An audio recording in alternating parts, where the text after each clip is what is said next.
अपने बच्चे को खूब प्रेम करो, दिल से प्रेम करो।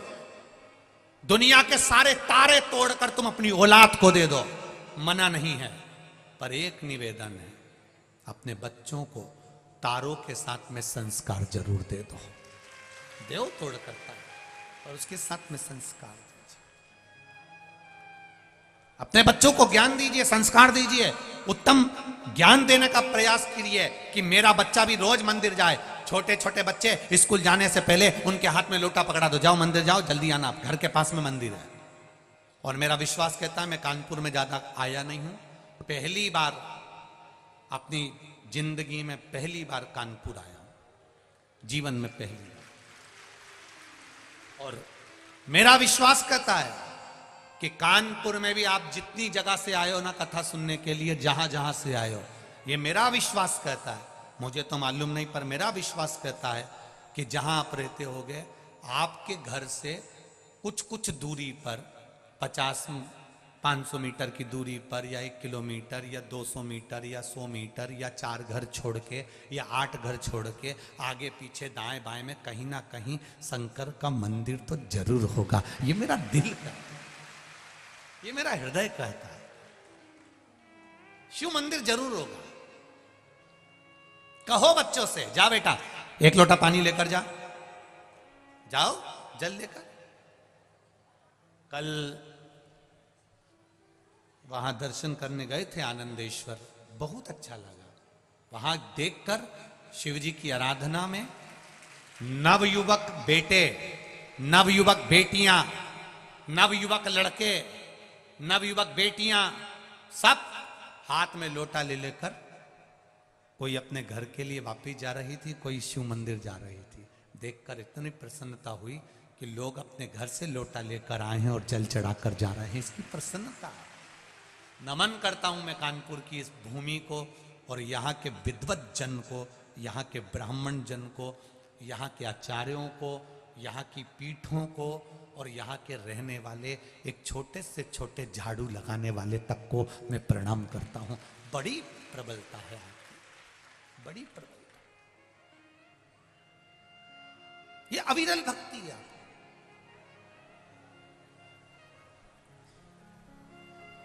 ये विश्वास आपका,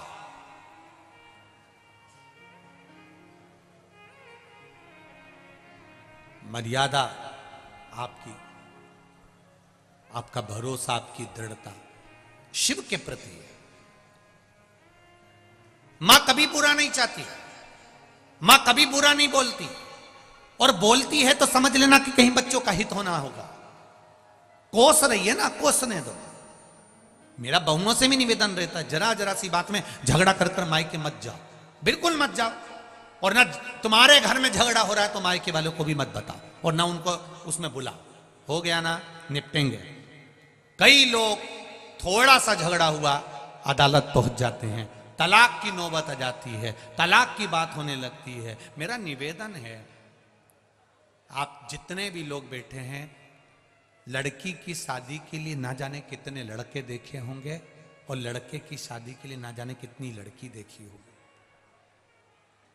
कितने लड़के तुम्हारे विवाह के लिए ना जाने कितने संबंध आए, और कितने संबंध देखे, तब जाकर तुम्हारी किस्मत में ये लिखे थे जिनसे तुम्हारा विवाह हुआ है।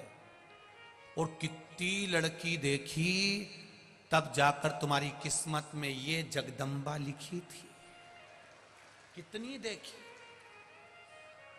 अब सोचो, ललाट पर अगर तुम्हारी किस्मत में ये लिखा है और तुम्हारी किस्मत में ये लिखी है, तो तुम झगड़ा कर कर तलाक ले भी लोगे ना, और दूसरी शादी कर भी लोगे, तो ये पक्का है, ये जैसा मिला है इससे दुगना भेरू मिलने वाला है, पक्का है। और भारी। इसलिए थोड़ा सा राजीनामा करना सीखो, थोड़ा सा आपस में समझौता करना सीखो, थोड़ा आपस में स्नेह करो, झगड़ो करो, थोड़ा प्रेम रखिए, थोड़ा स्नेह। लिखन वाले ने अगर दुख लिखा है तो वो दुख तो मिलेगा, चाहे तुम कुछ भी करो। बस उस दुख का एक समय होता है, वो दुख मिटने का भी एक समय होता है। ये यहां पर ये आगे जाते हो ना, ये यहां से निकले और आप लोग इधर मंदिर के लिए जाते हो, ये चौराया पड़ता है ना, इसके नीचे क्या बोलते हैं, वो ब्रिज बन रहा है मेट्रो का, वहां पर आगे जाके लाल बत्ती हरी बत्ती का चौराया है, वहां बत्ती लगी रहती है, लाल बत्ती हरी बत्ती। हमारी भी गाड़ी रुकी थी,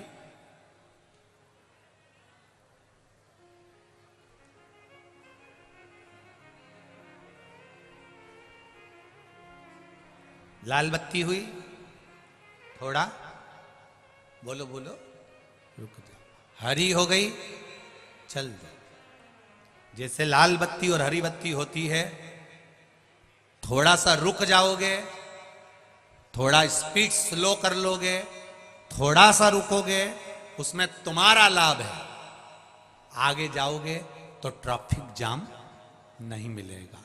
इसलिए लाल बत्ती हरी बत्ती होती है। हमें बुरा जरूर लगता है कि ट्रैफिक वाले ने रोक दिया, पुलिस वाले ने रोक दिया, पर समझो बत्ती लाल है, थोड़ा रुक जाओ, तुम्हारी भलाई के लिए रोका है कि आगे जाओगे तो रास्ता क्लियर मिलेगा। हरी बत्ती आई, तुरंत दौड़कर चले जाओ, रास्ता क्लियर है, आगे बढ़ जाओ। उसी तरह अगर जीवन में थोड़ा दुख आए, थोड़ा तकलीफ आए, थोड़ा कष्ट आए, घर में क्लेश आए, थोड़ा ना थोड़ा बीमारी आए, थोड़ा सा सब्र करना, भगवान के चरणों में बैठना, लोटा भर जल चढ़ाना, 2-3 महीना उससे भजन करना, दिल से कहना लाल बत्ती एक ना एक दिन हरी हो जाएगी और रास्ता क्लियर हो जाएगा, रास्ता क्लियर।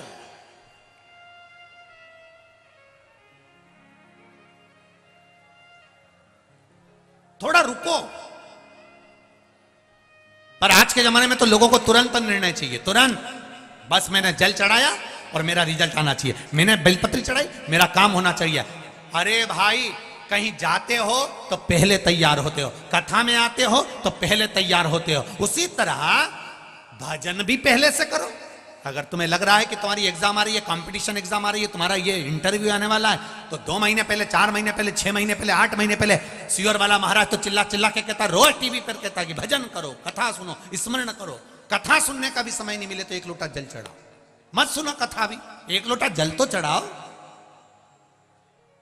थोड़ा तैयारी पहले से करो, जैसे एग्जाम देने की तैयारी पहले से करते हो, इंटरव्यू देने की तैयारी पहले से करते हो, उसी तरह भगवान के मंदिर जाने पर भी तुम्हें 1 लोटा पहले से जल चढ़ाते हुए, बेलपत्र चढ़ाते हुए चलोगे, निश्चित है वो हरी बत्ती कर ही देगा और तुझे पार लगा ही देगा, ये निश्चित है।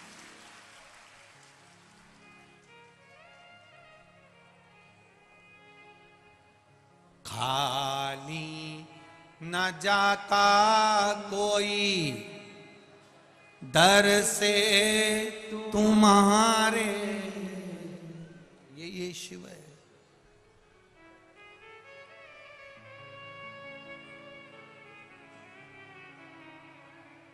भगवान विष्णु के मंदिर में जाइए, लक्ष्मी जी बैठी हैं साथ में, नारायण भगवान सो रहे हैं, लक्ष्मी जी क्या कर रही हैं? बोलो बोलो, जम के बोलो, चरण दबा रहे हैं।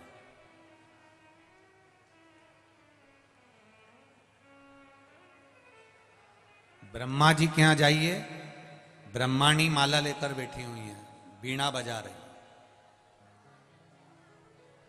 लक्ष्मी जी के यहां जाओगे, लक्ष्मी जी हाथ में हंडा लेकर बैठी हैं, लक्ष्मी लौटा रहे भगवान विष्णु। पर शंकर भगवान के यहां जाओगे तो माता पार्वती एकदम फिरी बैठी है, हाथ जोड़ के एकदम। इनके हाथ में ना बीणा है, ना कोई हंडा है, ना कोई घड़ा है। लक्ष्मी जी को देखकर, ब्रह्माणी को देखकर माता पार्वती जी ने भी शिव जी से पूछा था, मैं क्या पकड़ के बैठूं, मेरे को बताओ आप, ये मैं बीणा लूं कि हंडा लूं कि गगरा लूं कि कुछ लूं।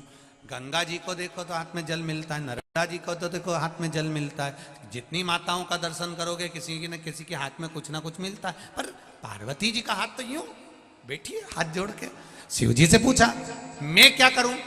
शंकर भगवान कहने लगे पार्वती सुन, नारायण भगवान के यहां अगर कोई आएगा, लक्ष्मी जी लक्ष्मी लुटाने में लगी हैं या चरण दबाने में लगी हैं, वो व्यस्त है। भगवान उठ उठ के बहुत जल्दी आए जाए, वो भी श्रेष्ठता नहीं। ब्रह्मा जी की ब्रह्माणी भी सेवा में लगी है। भगवान शिव ने पार्वती से कहा मैं नेत्र बंद करके बैठ जाता हूं पार्वती, मैं तो तप में डूबा रहता हूं, मान लो अगर कोई मेरे दरवाजे पर आया, तू तो बैठी है ना, तेरे तो आंख बंद नहीं है। कभी भी शंकर जी के मंदिर में जाकर देखना, पार्वती के नेत्र बंद नहीं मिलेंगे। पार्वती आंख खोलकर हाथ जोड़ के बैठी है। करें दर्शन सबने, कभी भी आंख बंद करके पार्वती शिव जी के मंदिर में नहीं बैठी है, आंख खोल के बैठी। शिव जी का नेत्र भले बंद है, गणेश जी भी बैठे हैं तो आंख खोलकर, कार्तिकेय बैठे हैं आंख खोलकर, शंकर के मंदिर में, भोलेनाथ जी के मंदिर में जितने भी देवता मिलेंगे सब आंख खोलकर बैठे हैं, केवल शिव आंख बंद करके।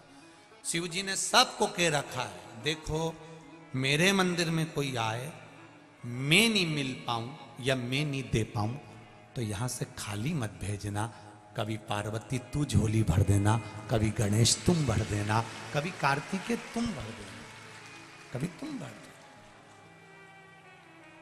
खाली ना जा, खाली ना जाता कोई दर से तुम्हारे, खाली ना जाता कोई दर से तुम्हारे, मैं भी खड़ा हूं नन्ही बाहें पसारे, मैं भी खड़ा हूं नन्ही बाहें पसारे, अपने हृदय से लगा लो लगा लो, गिरा जा रहा हूं उठा लो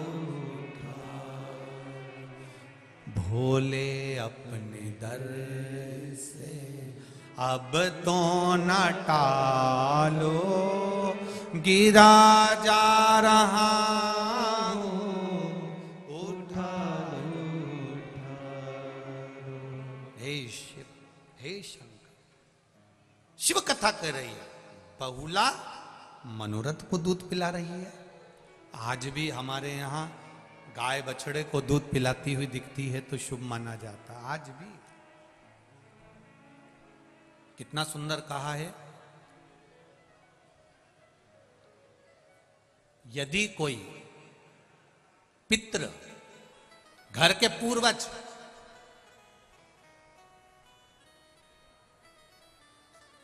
घर के बुजुर्ग, घर के बूढ़े,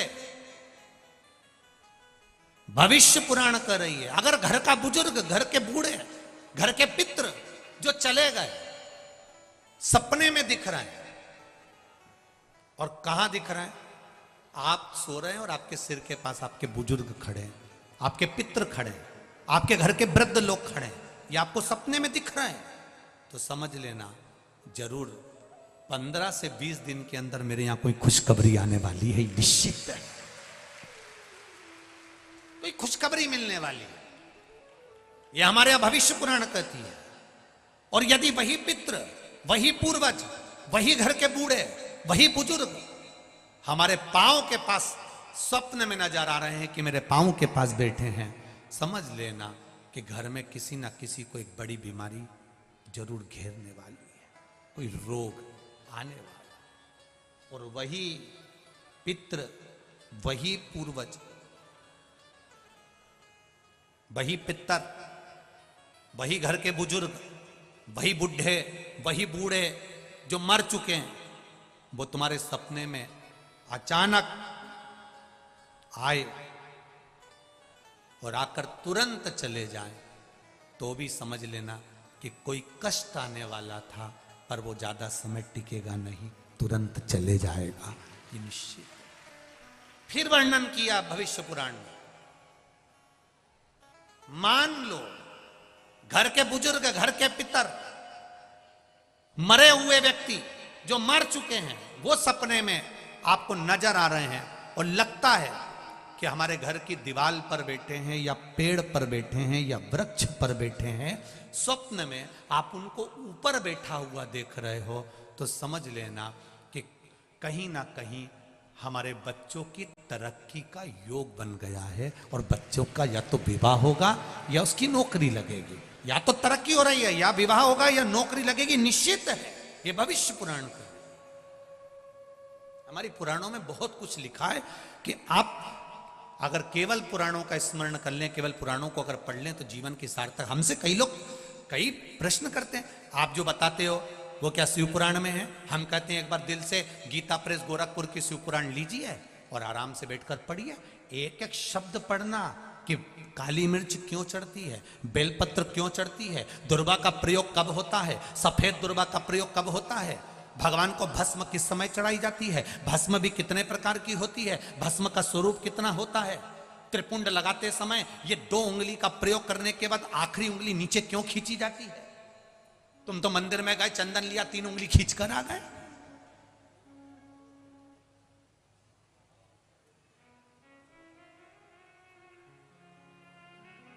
उसको समझो कि उसका कारण क्या है। 2 उंगलियां खींचने के बाद 1 उंगली का चंदन नीचे जब तीसरी उंगली से आता है तो हम नीचे, कितने भी नीचे अगर खड्डे में भी जा रहे हैं और कर्जे में भी जा रहे हैं, नीचे की उंगली अगर हमने बाद में लगाई है तो हमें ऊपर उन्नति की सीढ़ी पर महादेव चढ़ा ही देता है। ये निश्चितता है त्रिपुंड लगाने की, ये त्रिपुंड लगाने की निश्चितता है हमारी।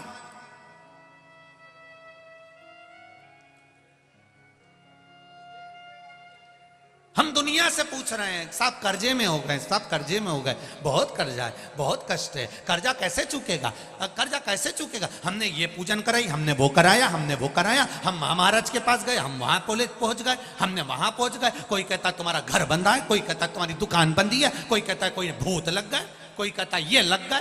कुछ नहीं लगा, ये कर्म की गति है, कर्म की गति। ये मेरे भाई लोग बैठे हैं, इनको मालूम होगा, एक ऐसी सील आती है, सील ऐसी मोहर, उसमें उल्टा लिखा होता है, पर कॉपी पे ठोको तो सीधा दिखता है। उसी तरह महादेव के मंदिर में जब जाओ, कुछ चीजें बड़ी विचित्र होती है। शंकर जी के मंदिर में पलट कर देखना, शिव जी के मंदिर में अपना मस्तक रखना। मस्तक इसलिए रखा जाता है कि कहीं कुछ उल्टा लिखा हो और कर्जा मर्जा लिखा हो तो नीचे झुकाऊंगा तो सीधा हो जाएगा, सील लगेगी तो सीधी होगी।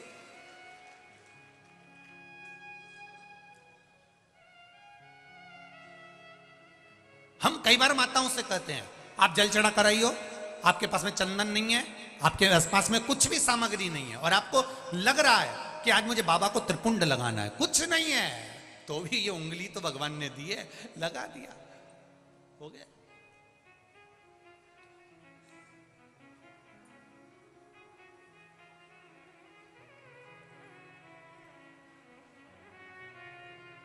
कभी कभी अपने को हासिल का मानना पड़ता है। हम जब अपन लोग मैथ की पढ़ाई करते हैं, गणित की पढ़ाई करते हैं और यहाँ पर 9 रहते हैं और नीचे माइनस करने के लिए 10 रहते हैं, तो फिर अपन को 1 मानना पड़ता है कि 1 इसमें मान लो, तो 9 के आगे 1 मान लिया तो कितने हो गए, जम के बोलो 19, और 19 में से 10 गए तो 9 बचे। अपन ने 1 माना।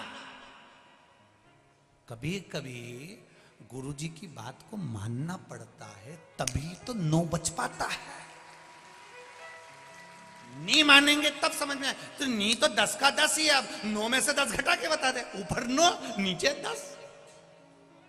1 मानना पड़ेगा कि हमारा शंकर हमारी सुनता है, मेरा शिव मेरी मानता, ये 1 मानना पड़ेगा, 1 मानना पड़ेगा।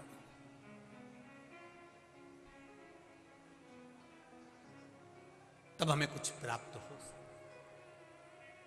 फिर वही बात आ गई, मानो तो मैं गंगा माँ हूं, ना मानो तो बहता पानी। जिसने गंगा माँ को पहचान लिया वो दूर दूर से कानपुर में गंगा नहाने आता है, और जिसने नहीं माना वो कानपुर में रहने के बाद भी गंगा नहाने ही नहीं जाता है। जिसने माना वो माना, जो नहीं माना नहीं माना।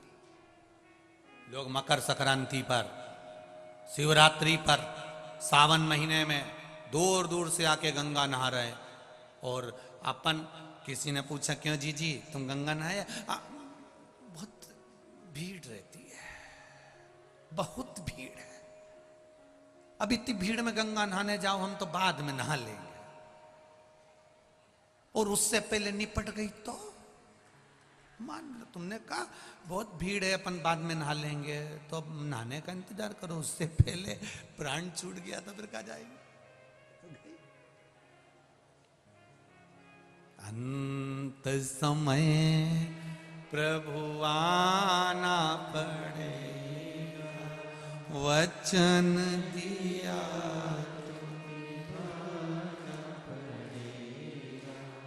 आए ना आए प्रभु कुटुंब कबीरा। अंत समय प्रभु आना पड़ेगा, वचन दिया तो निभाना पड़ेगा। महाराज कोई आए ना आए, सिर के पास में पितर दिख रहा है, सिर के पास में पूर्वज नजर आ रहा है, सिर के पास में पूर्वज दिख रहा है, समझ लो हमें सुख मिल रहा है। चरण के पास स्वप्न में दिख रहा है, समझ लो दुख मिलने वाला। आए और गए, समझ लो दुख तो आएगा पर चले जाएगा। और वही पूर्वज जो मर चुके हैं, हमारे पूर्वज जो पितर हैं, जो पूर्वज हैं, जो बुजुर्ग हैं, जो जा चुके हैं, फिर भी सपने में आ रहे हैं, और कहीं ऊंचे स्थान पर, वृक्ष पर, टान पर, घर की मुंडेर पर, घर के ऊपर कहीं नजर आ रहे हैं। समझ लो या तो बेटा बेटी का विवाह होने वाला है या उसकी नौकरी लगने वाली है, ये निश्चित है, वो ऊपर बढ़ा है, निश्चितता। ये हमारा भविष्य पुराण कहता है अग्रण्य होगा, ये हमारा स्कंद पुराण कहता है उसमें अग्रण्यता मिलेगी। अब सपना भी आ गया और दिख गए वृक्ष के ऊपर पितर बैठे हैं, तुमने किसी से पूछ लिया, उन्होंने कह दिया साहब बहुत भयंकर पितृ दोष है, पूजन कराना है अपने को, ऐसा हो गया और बहुत तकलीफ में आ गए। तो ये नहीं, आप थोड़ा सोचो, सारे तीर्थ धाम आपके हे महादेव प्रणाम, सारे देवता, सारे तीर्थ, सब कुछ मेरे महादेव के पास, सब कुछ।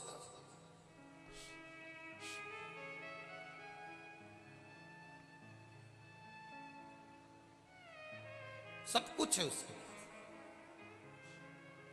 तो संभाल लेता है, बस आप दिल से जानो। राहु, केतु, चंद्र, मंगल, शनि, शुक्र, बुध, ये सारे जितने भी ग्रह हैं ना, इनकी एक एक की कथा लिखी है शिव महापुराण में। चंद्र को भगवान ने काया के रोग से मुक्त करा, सिर पे आके बैठ गया। चंद्र सिर पर आकर बैठा,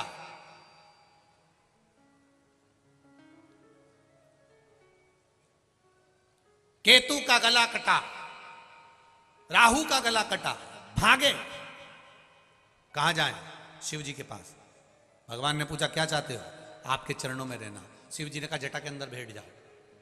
चंद्र बाहर, राहु केतु अंदर। चंद्र के पसीने छूटने लगे, ये तो हमें खा जाएगा। चंद्र ग्रहण सूर्य ग्रहण होता है तो इसी में उनको लगा ही हमें खा जाएगा।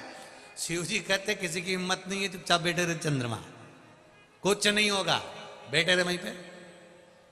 चंद्रमा बैठा, अंदर राहु केतु बैठे हुए। थोड़ी देर बाद पृथ्वी का पुत्र मंगल आ गया। प्रभु क्या हुआ? मुझे नष्ट करने का सोच रहे हैं लोग, मुझे बर्बाद करने का सोच रहे हैं, श्राप दिया जा रहा है। भगवान कहते क्यों चिंता करता है? जहां मैं बैठा हूं, जहां से मेरे शिवलिंग का पानी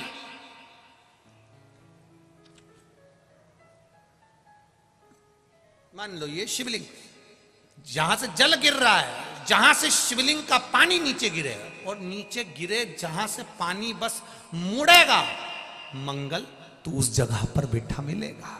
बैठे रहे, काय को चिंता करता, कुछ नहीं होगा। मंगल वहां जाकर बैठ गया, राहु आया, केतु आया, मंगल आया, बुध आया, शुक्र आया, शनि आया, शनि का पांव टूट गया, चरण में लग गई, शिव जी के पास आ गया, भोलेनाथ मेरी माता ने मुझे श्राप दे दिया, मेरा चरण बेकार हो गया। शंकर भगवान क्यों कहते हैं, जा मेरे नंदन वन में पहुंच जा। नंदन वन, काशी पहुंच जा। नंदन वन में गया, क्या करूं मैं? उसने एक शिवलिंग का निर्माण करा, पूजन में लग गया। सोमनाथ जी का शिवलिंग चंद्रदेव ने बनाया था, तो काशी विश्वनाथ का शिवलिंग का निर्माण शनि महाराज ने किया था, शनि ने कर दिया। पूजन करी, बाबा मेरा पांव तो टूट गया, सही कैसे होगा? शंकर भगवान कहते चिंता मत कर शनि महाराज, चिंता मत करो, तुम्हारा पांव ठीक होगा, थोड़ी पांव में लचक रहेगी पर पांव ठीक हो जाएगा, मैं बैठा। तुमने शिवलिंग का निर्माण करा, पूजन करे, गुरु पूजन करे, बृहस्पति आनंद में पूजन कर रहे हैं, शनि कर रहे हैं, राहु कर रहे हैं, केतु कर रहे हैं, सारे देवी देवता वहाँ शंकर के पास में निवास कर रहे हैं, सेवा कर रहे हैं, और हम उससे वंचित रह जाएं और सोचें कि सारे ग्रह मेरे सुधर जाएंगे। तुम्हारा एक लोटा जल तुम जब भगवान शंकर को चढ़ाते हो तो सारे ग्रहों पर जल चढ़ जाता है, 33 कोटि देवी देवताओं पर जल चढ़ जाता है, सारे देवताओं पर एक साथ जल चढ़ जाता है, सब एक साथ तृप्त हो जाते हैं, सबको तृप्ति मिल जाती है।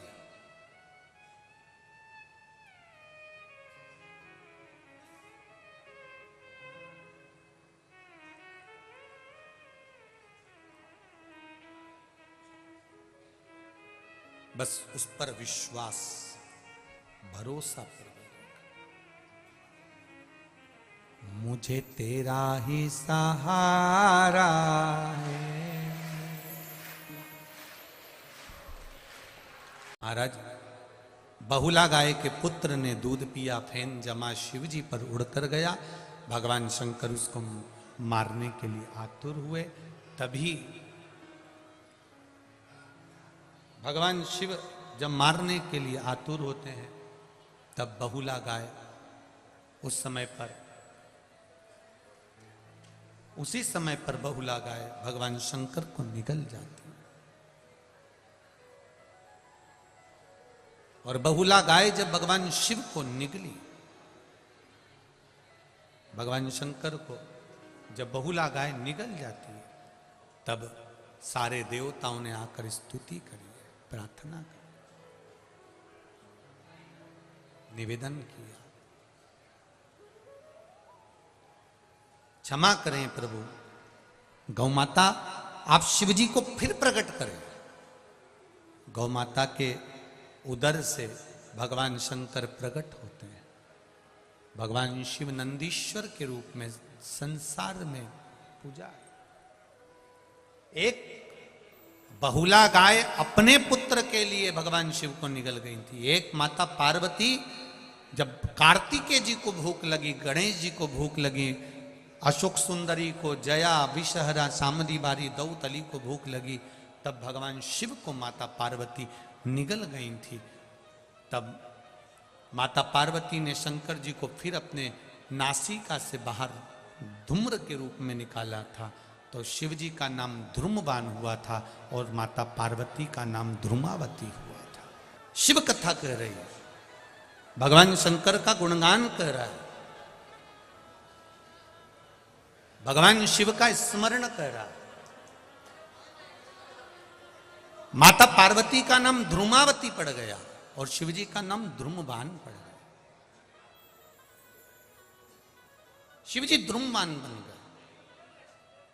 शिव जी ने कहा, पार्वती कुछ देर के लिए तुम अपने पति को निगल गई थी, इसलिए वैधव्य के रूप में पूजन हो गया। आप लोग कभी गए होंगे झांसी के पास में दतिया में, ध्रुमावती माता वहां पर विराजमान है, पर्दा लगा रहता है माता रानी का। वहां पर सौभाग्यवती नारी को जाना नहीं चाहिए, केवल पुरुष वर्ग जाए, मना नहीं, पर ध्रुमावती माता वहां विराजमान है। भारत में केवल 2 ही मंदिर हैं ध्रुमावती के, एक जबलपुर के पास में है और एक झांसी के पास में दतिया, वहाँ ध्रुमावती माता विराजमान है। आज भी दतिया पीठ पर लोग अपना हृदय से भाव से माँ का सुंदर आनंद से सेवा करने के लिए भाव लेकर जाते हैं। शिव कृपा निरंतर बनी रहे, भगवान शंकर का गुणगान, भगवान शंकर का स्मरण, भगवान शिव की भक्ति सुख देने वाली हो। आगे 12 ज्योतिर्लिंग का वर्णन किया गया। वर्णन करते हुए यहाँ पर कहते हैं, प्रथम ज्योतिर्लिंग के रूप में श्री सोमनाथ जी का वर्णन किया।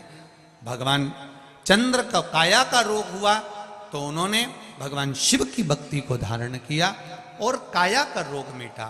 फिर वर्णन आया है श्री मल्लिकार्जुन का, कार्तिकेय बाबा रुष्ट होकर चले गए। जब रुष्ट होकर जाते हैं, मेरे देवाधिदेव महादेव और माता जगत जननी पार्वती उनको मनाने के लिए जाते हैं, उनको मनाने के लिए पहुंची हैं और दोनों वहां पर मल्लिकार्जुन के रूप में विराजमान होते हैं। अगला वर्णन आता है महाकाल बाबा का। दूषण नाम के राक्षस का संहार करने के लिए भगवान कालाधिपति महाकाल बनकर विराजमान, महाकालेश्वर बनकर। दूषण नाम के राक्षस को वर था कि ये 84 रूप धारण कर सकता है। तो देवताओं ने शिव जी से पूछा, आप इसको कैसे मारोगे? शंकर भगवान बोले कि मैं 84 रूप नहीं रख सकता, पर मेरी बहन जिसका नाम है छिप्रिया, जिसको लोग आजकल छिपरा कहते हैं, मेरी बहन छिप्रिया अगर चाहे कि तो दूषण मर सकता, दूषण मर सकता है। छिपरा जी से जाकर कहा, दूषण नाम के राक्षस को मारना है। तो छिपरिया जी ने कहा, मैं आ जाऊंगी, कोई दिक्कत नहीं है। जैसे ही उसका रक्त गिरेगा मैं पानी बनकर रक्त को धो दूंगी, वो राक्षस प्रकट ही नहीं होगा। छिपरिया जी को आने में देरी हो गई और दूषण नाम का राक्षस मर गया, उसका रक्त टपका, 84 जगह पर रक्त गिरा, 84 राक्षस उत्पन्न हो गए। शिव जी ने कहा, मुश्किल है इसको मारना। छिपरिया ने अपने भाई के 84 टुकड़े कर दिए। महादेव के जब 84 टुकड़े हुए तो 84 टुकड़े बनकर महादेव प्रकट हो गए और दूषण नाम के राक्षस के जो 84 रूप थे उनका संहार कर दिया। 84 रूप में मेरे देवाधिदेव महादेव उज्जैन में विराजमान हो गए, जिनको 84 महादेव कहा जाता है और शिव महाकाल के रूप में विराजमान। 4 अप्रैल से 10 अप्रैल तक उज्जैन नगर में शिव महापुराण की कथा और 84 महादेव के दर्शन यात्रा रहेगी। निशुल्क है, सब आप लोग प्रेम से पधारें और आनंद लें, भाव के साथ में वहां रहकर कथा भी सुने, महाकाल राजा का दर्शन भी करें, छिपरा मैया का स्नान भी करें और 84 महादेव की यात्रा भी करें, शिव जी की यात्रा। अपन सब आनंद के साथ देवाधिदेव महादेव की उस नगरी का आनंद लेंगे भक्ति के साथ। दूषण नाम के राक्षस का संहार कर महाकाल के रूप में प्रकट हुए। अगला वर्णन आता है श्री ओमकारेश्वर बाबा का। विंध्य नामक पर्वत ने तप किया और विंध्य नामक पर्वत ने तप कर कर भगवान शिव को स्वीकार, भगवान ओमकारेश्वर के रूप में विराजित। अगला वर्णन है श्री केदारनाथ जी का। नर नारायण ने तप कर कर भगवान को प्राप्त किया। फिर वर्णन आया है श्री भीमा शंकर। कुंभकर्ण की धर्म पत्नी थी करकटी, करकटी का पुत्र था भीम, जिसने देवताओं के मंदिर तोड़ना प्रारंभ कर दिए थे। जब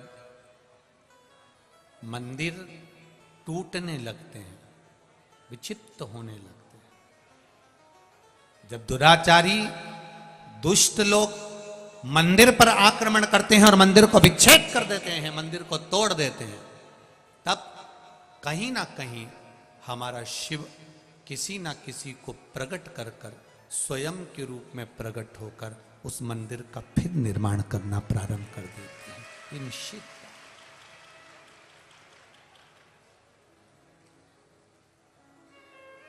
फिर पुनः आज अयोध्या की पावन धरा पर पुनः जो राम जी का मंदिर बन रहा है, उसके लिए यहाँ की शासन प्रशासन को बहुत बहुत साधुवाद का, आदरणीय मुख्यमंत्री जी को भी बहुत बहुत साधुवाद का है, धन्यवाद है। प्रधानमंत्री जी को भी धन्यवाद है जिन्होंने इस राम मंदिर का सुंदर शिलालेख रखकर अपने जीवन की सार्थकता प्रकट करी है। बहुत बहुत साधुवाद। आनंद की अनुभूति है। जहां अवध में राम बैठ रहे हैं उससे बढ़कर कोई सुख नहीं। बहुत बहुत साधुवाद। आगे वर्णन आया, शिव महापुराण की कथा कह रही है, भगवान शंकर का गुणगान कर रहा है।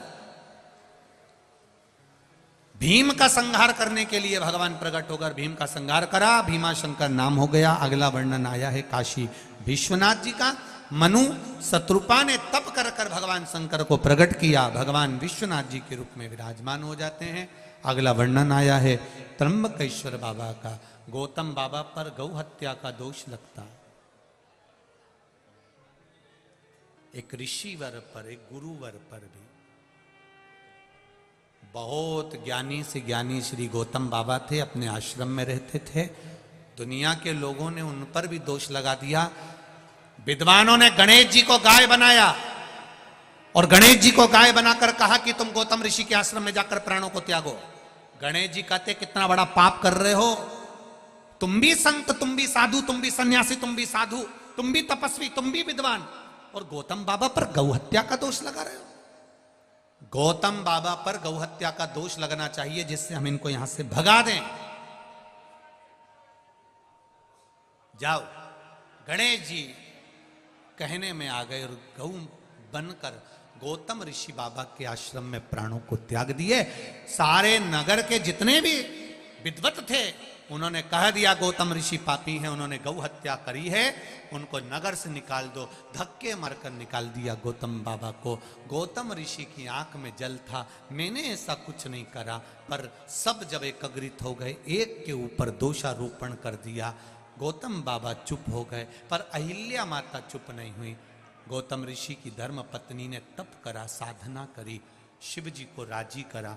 ब्रह्मा विष्णु महेश तीनों प्रकट हो गए और तीनों ने प्रकट होकर कह दिया ये गौ हत्या नहीं है, ये गौ माता की हत्या नहीं करी गई है। तीनों प्रकट, ये गौ माता की हत्या नहीं है, तीनों प्रकट। महाराज जब तीनों प्रकट हुए, ब्रह्मा विष्णु महेश, भगवान त्र्यंबकेश्वर के रूप में विराजमान हुए और गौतम बाबा की रक्षा करिए। अगला वर्णन आता है श्री वैद्यनाथ जी का। रावण भगवान शिव के स्वरूप को, शिवलिंग को लेकर जा रहा था, लघु शंका लगने पर भूमि पर छोड़ देता है। तब भगवान वैद्यनाथ जी के रूप में विराजमान हो जाते हैं। अगला वर्णन आया है नागेश्वर भगवान का। दारुक नाम के राक्षस का संहार करने के लिए भगवान नागेश्वर के रूप में विराजमान। पहले भी कहा, आज फिर कहते हैं, अगर स्वप्न में कहीं सर्प नजर आते हैं तो पत्ते के ऊपर जया, विषहरा, श्यामलीवारी, दौतली और देव, इनका गुणगान कर कर लाल चंदन या पीले चंदन से सर्प जैसी आकृति पत्ते पर बना ली जाती है और उस पत्ते को शिवजी पे चढ़ाने के बाद जल में विसर्जन कर दिया जाता है। तो स्वप्न में सर्प दिखना बंद हो जाते हैं। स्वप्न में जो सर्प आते हैं वो दिखना बंद हो जाते हैं। भगवान नागेश्वर का स्मरण। अगला वर्णन आया है रामेश्वरम का। राम जी महाराज जब लंका पर चढ़ाई करने गए तब भगवान शिव के शिवलिंग का पूजन कर कर, उनका स्मरण कर कर गए। भगवान रामेश्वर के रूप में विराजित, रामेश्वरम के रूप में विराजते हैं। अगला वर्णन है कृष्णेश्वर भगवान का। सुधर्म नाम के ब्राह्मण की दो धर्म पत्नियां थी, एक का नाम था सुदेहा, दूसरी का नाम था घूष्मा। सुदेहा के यहां संतान नहीं है, पर घूष्मा के गर्भ से संतान हो गई। सुधर्म नाम के ब्राह्मण ने अपनी पत्नी से कहा तुम्हारी संतान अपनी सोतन को दे दो, सुदेहा को। अगर तुम्हारे गर्भ से संतान हो गई तो तुम्हें और संतान हो जाएगी। घोषमा ने अपने पुत्र सुदेहा को दे दिया। सुदेहा ने पुत्र को पाल पोस कर बड़ा करा। बेटा जब बड़ा हो गया, उसका विवाह हो गया। घर में बहू आ गई। बहू आई तो उसको मालूम पड़ा कि मेरी असली सास तो सुदेहा है ही नहीं, मेरी असली सास तो घुष्मा है। जब मेरी असली सास घुष्मा है तो मैं सुदेहा को क्यों पूछूं? उसने सुदेहा को पूछना बंद कर दिया। सुदेहा को एक दिन क्रोध आ गया और सुदेहा ने मन में विचार करा कि बताओ, मेरी बहू होकर मुझे नहीं पूछ रही और घुष्मा को पूछ रही है। बहू गई थी मायके, बेटा सो रहा था।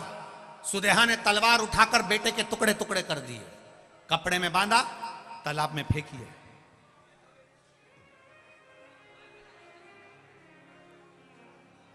घुष्मा प्रतिदिन भगवान शिव जी के शिवलिंग का निर्माण करती थी, पूजन करके विसर्जन करने जा रही थी। उसी तालाब में विसर्जन करने गई थी जिस तालाब में बेटे के टुकड़े पड़े थे। बाबा से कहा, भोलेनाथ, बेटे को देखे हुए बहुत समय हो गया, ना जाने मेरा बेटा कहाँ चले गया। शंभू कृपा करो मेरे भोलेनाथ। जैसे ही शिवलिंग तालाब में गया, तालाब में से तैरता हुआ बेटा बाहर निकल आकर खड़ा हो गया। घुष्मा के बेटे को भगवान शंकर ने जीवित करा। शिवजी कृष्णेश्वर महादेव के रूप में यहां पर विराजमान हो। ऐसा 12 ज्योतिर्लिंग का चरित्र तुमरुका जी ने चंचुला देवी को सुनाया है। पति प्रेत योनि में पड़ा था, वो छूट गया है। बिंदु प्रेत योनि से छूटा, देव योनि को प्राप्त हुआ। चंचुला देवी की आंख में जल भरा था कि मैं विधवा हूं, मैं बेधव्य। क्या मैं बेधव्य ही रहूंगी?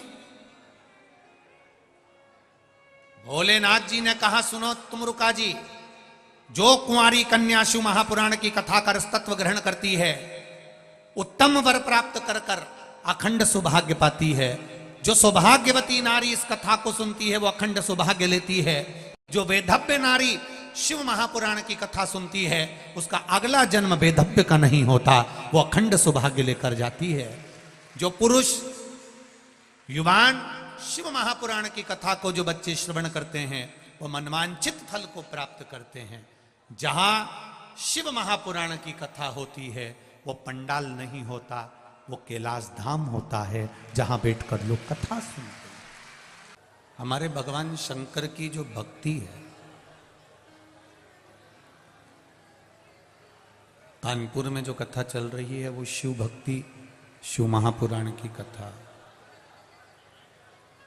शिव की जो भक्ति है, भगवान शंकर की जो मूल भक्ति का क्रम वर्णन किया गया है। कहते हैं कि वो थोड़ा सा करने में भी बहुत कुछ दे देता है। जैसे एक शिव महापुराण में भील की कथा आती है। आप सभी लोगों ने शिवरात्रि की कथा सुनी होगी, भील की कथा सुनी होगी कि एक भील अपने बच्चों के पेट भरने के लिए, मृगा करने के लिए वन में हिरण को मारने के लिए गया।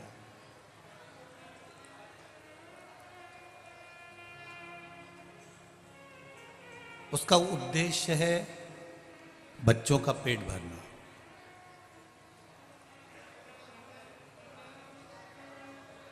अब ये बात समझने वाली होती है कि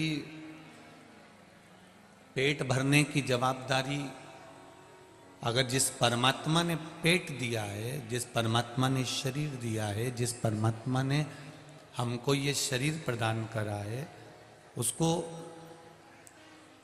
पेट भरने की जवाबदारी भी उस परमात्मा की होती है।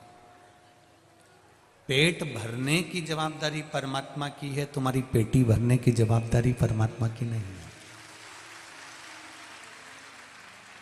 वो भरेगा तुम्हारा पेट, वो तुम्हारा पेट भरने में पीछे नहीं हटेगा।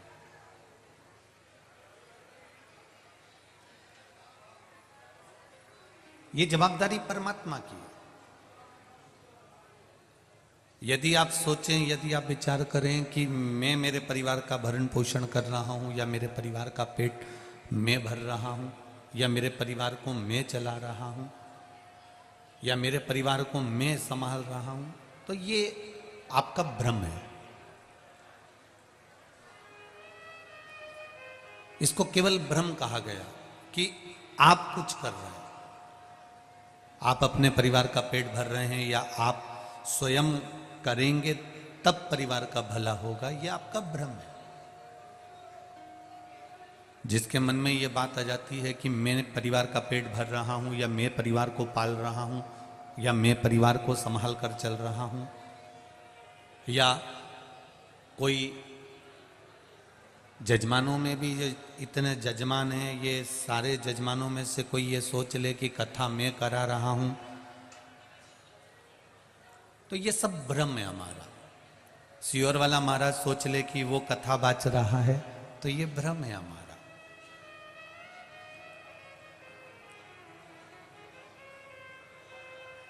अगर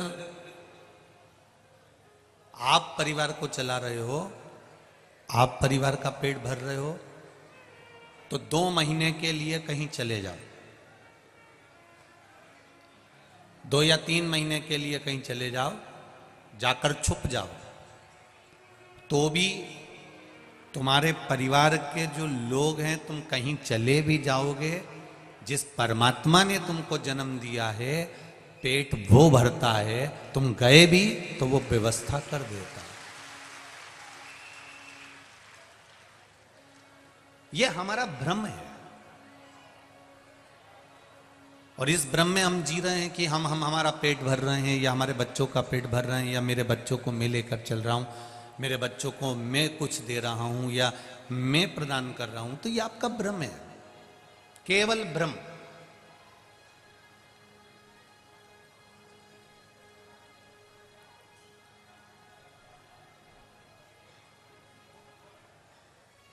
जी रहे हो तब तक परिवार का एक माला या एक गोदड़ी या एक वस्त्र सी रहे हो, और जिस दिन चले जाओगे तुम्हें ऐसा लग रहा है कि मैं कर रहा हूं, जिस दिन चले जाओगे, तुम्हारे जाने के बाद भी जितने घर में लोग हैं वो भूखे नहीं मरेंगे, उनका भी भरण पोषण मेरा महादेव कर देता है। हम चिंता करते हैं, हम टेंशन लेते हैं, मैं नहीं होऊंगा तो कौन करेगा, मैं नहीं करूंगा तो कौन करेगा।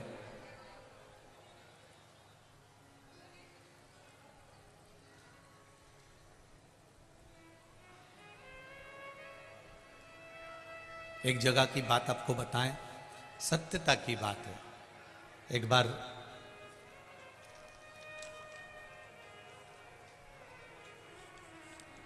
नर्मदा जी के घाट पर कथा थी,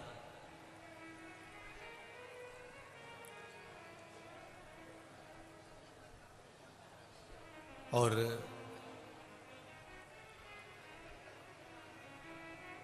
किसी कारणवश समिति शुरू दिन का भोजन जो भक्त लोग आए हुए थे पंडाल में उनको नहीं दे पाए।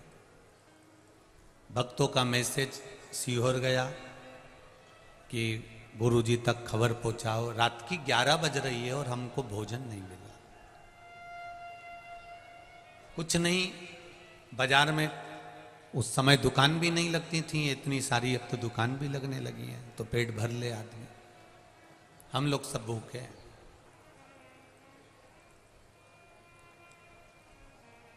समीर जी आशीष जी को फोन करे, आशीष जी आकाश को बोले, आकाश हमारे पास आया, कहा गुरुजी वो रात्रि हो गई है, 10:30 पौने 11 बज रही है, भोजन की व्यवस्था नहीं। समिति क्या कर रही है, हमारा दूसरे दिन से चालू होगा, आज हम व्यवस्था नहीं कर पाए। अब इतनी पब्लिक, बच्चे छोटे छोटे भूखे रहे। हमने आकाश से कहा है काम करो, ये तो वही कथा हो गई जो हम कथाओं में कहते हैं कि तुम नहीं रहोगे तो भी तो भगवान पेट भरेगा। कोई जरूरी है कि समिति भोजन देगी तभी इनका पेट भराएगा। हमने कहा चालू करो, श्री शिवाय नमस्तुभ्यम। ये इसी 2-3 साल के अंदर की ही बात आपको बता रहे हैं, पर स्थान का नाम इसलिए नहीं लेना चाहते कि किसी समिति का नाम खराब हो, इसलिए हम उसको बोलना नहीं चाहते। अब करो जाप श्री शिवाय नमस्तुभ्यम। आकाश ने माइक लिया और कह दिया नाम जाप करो। अब भूखे तो हो, भजन करने में क्या जाता है। ये कथा अगर वो गांव के लोग भी सुन रहे होंगे तो उनको ज्ञात होगा कि हमने पहले दिन का भोजन नहीं दे पाए थे, तो भोजन एक लोडिंग ऑटो में भरकर 68 किलोमीटर दूर से कोई गांव का व्यक्ति भरकर पूड़ी और सब्जी लाकर खिलाकर गया था।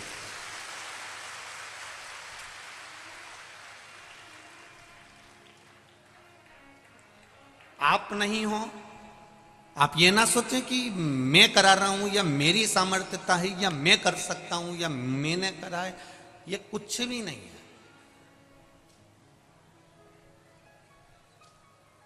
आप आओगे तो भी कथा होगी, नहीं आओगे तो भी कथा होगी। सियोर वाला महाराज रहेगा तो भी कथा होगी, नहीं रहेगा तो भी कथा होगी।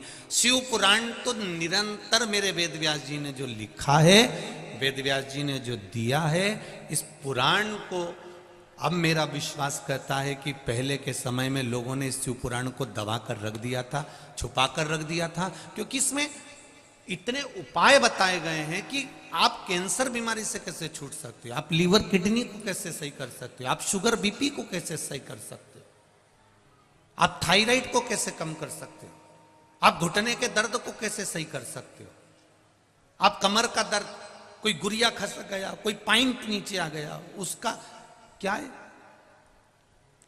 रजो धर्म वाली नारी को भी रजस्वला धर्म में जो तकलीफ होती है उस तक का फल नहीं लिखा है। एक पत्र में आया है, एक पत्र में एक नारी ने लिख दिया कि मेरे जीवन का, मेरे डॉक्टर भी आश्चर्य में है कि तुम्हारी दवाई बंद ही नहीं हो सकती थी जिंदगी भर।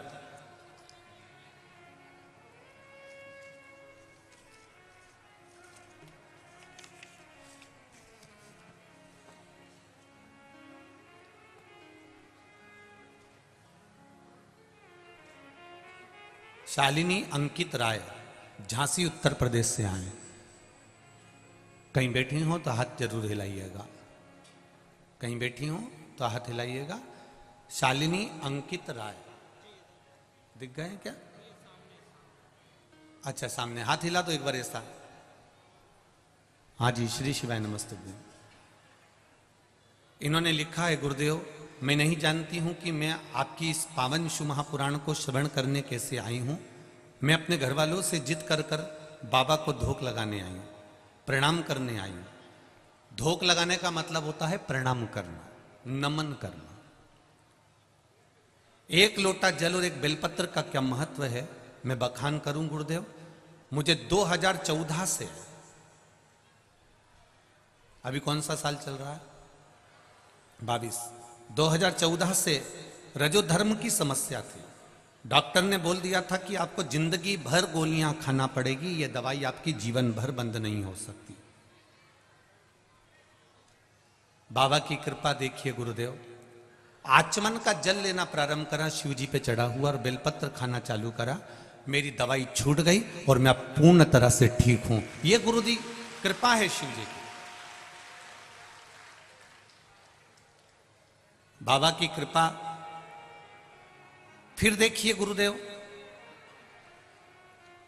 मेरे बाबा ने कृपा क्या करी, जब दवाई गोली बंद हो गई तब दूसरे डॉक्टर को दिखाने के लिए गए तो मालूम पड़ा कि मेरे पेट में 22 mm की गांठ बताई थी।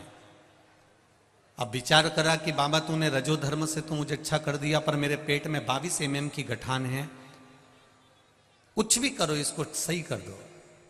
3 माह पहले मेदांता में जाकर हमने इस गठान को दिखाया तो अल्ट्रासाउंड में वो गांठ आई है और उसको ऑपरेशन का डॉक्टर बोले। गुरुदेव मन नहीं माना और बेलपत्र को फिर चढ़ाना प्रारंभ करा। शिव जी को बेलपत्र चढ़ाती, रोज उठा कर लाती और खाना प्रारंभ करा। जल शिव जी को चढ़ाती, आचमन करना प्रारंभ करा। गुरुदेव 22 mm की जो गांठ थी, दूसरी बार मेदांता हॉस्पिटल में फिर दिखाने के लिए गई तो वो गांठ गल चुकी थी, बाबा की कृपा देखी। जो 22 mm की गांठ थी वो भी गल गई थी। ये शिव तत्व है। बैठिए बहन, श्री शिवाय नमस्तुभ्यम। शिव पुराण कहती है। ये तो दुनिया के लोगों ने शिव पुराण को नीचे दबा कर रख दिया था, क्योंकि इसमें वो उपाय हैं, वो चीजें हैं जिसको हम निकाल कर अपनी जिंदगी को सुख से जी सकते हैं, खुशियों से जी सकते हैं। इस शिव महापुराण के कारण ना जाने कितनों के तो धंधे चौपट हो गए होंगे, क्योंकि सारी समस्या का हल एक लोटा जल।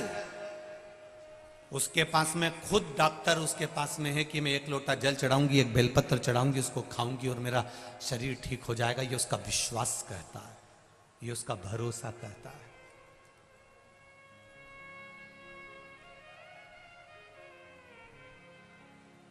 जिन नारियों को संतान नहीं होती, ये पत्र पढ़े, बच्चे का फोटो लगाया है, निधि पांडे। 4 साल से संतान नहीं थी। कहीं बैठी हो निधि जी पांडे? कल्याणपुर से हैं।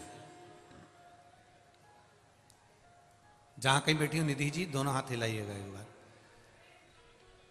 4 साल से संतान नहीं हो रही थी गुरुदेव। डॉक्टर ने कहा था कि तुम्हारे यहां संतान का सुख नहीं है, यह पत्र है। पर सफेद आंकड़े का प्रयोग वाला उपाय किया और बेलपत्री और जल का प्रयोग करा और मेरे यहाँ 4 साल के बाद फिर संतान बाबा की कृपा से प्राप्त हो ही गई। ये शिव है। बैठिए, कहीं बैठिए। एक पत्र और देखिए। 9 साल के बाद ये लिखा, कल्पना शुक्ला पत्नी श्री जितेंद्र जी शुक्ला, हरदेव नगर, खाड़ेपुर, कानपुर से हैं। कहीं बैठी हो तो हाथ हिलाइएगा। आप ही हैं? दोनों हाथ हिला देगा। श्री शिवाय नमस्तुभ्यम। 5 साल संतान नहीं हुई, ये पत्र में लिख रही हैं। 5 वर्ष तक जब संतान नहीं हुई, तब सफेद आंकड़े की जड़ का प्रयोग और बाबा पर चढ़ाए हुए जल का प्रयोग करना प्रारंभ करा। 5 वर्ष के बाद मेरे यहां संतान की प्राप्ति हुई। ये शिव है, ये शंकर है, ये औघड़ी है। आप दिल से उसको कहो।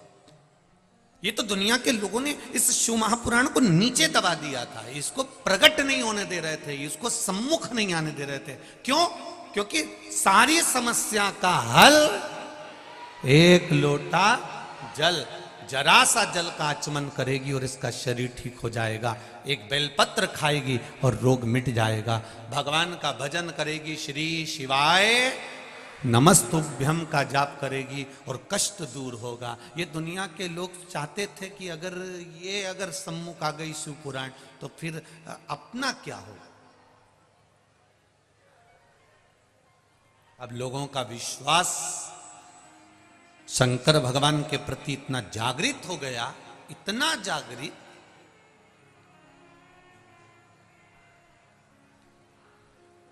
अभी कल की या परसों की बात है, एक बूढ़ी अम्मा चली आ रही, पुलिस वालों ने, जितने भी पुलिसकर्मी लगे हुए थे, उन्होंने उसको रोका, फिर भी वो तो अंदर घुसी आई। मेरे को तो स्टेज पे ही जाना है, 81 साल की होगी, फिर भी पुलिस जवानों ने उसको रोका। अभी कथा चल रही है, बाद में मिल लेना। वो अम्मा पीछे पड़ गई, तुम्हें मिलवाना पड़ेगा। पुलिस के जवानों ने उसको रोक कर रखा। कथा समापन हुई। जाते जाते हम गाड़ी से जब उससे मिले तो उस मां के शब्द थे, एक शब्द उस मां का बहुत सुंदर था कि गुरुदेव, पहले सब फ्री बैठे रहते थे तो सब झगड़ते थे, जब से शिव पुराण टीवी पे आने लगी है सब व्यस्त हो गए, इसलिए मैं आपसे मिलने के लिए आई। उसकी माता का प्रेम देखिए, बड़ी खुशी, बड़ी आनंद था उस बूढ़ी माँ की। 80-82 की होगी और ज्यादा की हो सकती है। उसका प्रेम आत्मिक।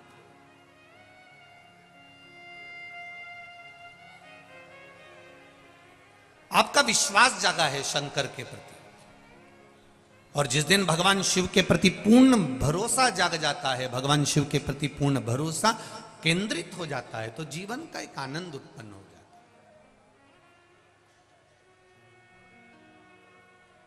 आप शंकर के हो गए, शंकर आपके हो गए। आप जरा विचार करिए, शिव जी का एक नाम महामृत्युंजय है, जो मृत्यु पर विजय प्राप्त करता है, मौत को भी जो जीत लेता है, वह महामृत्युंजय।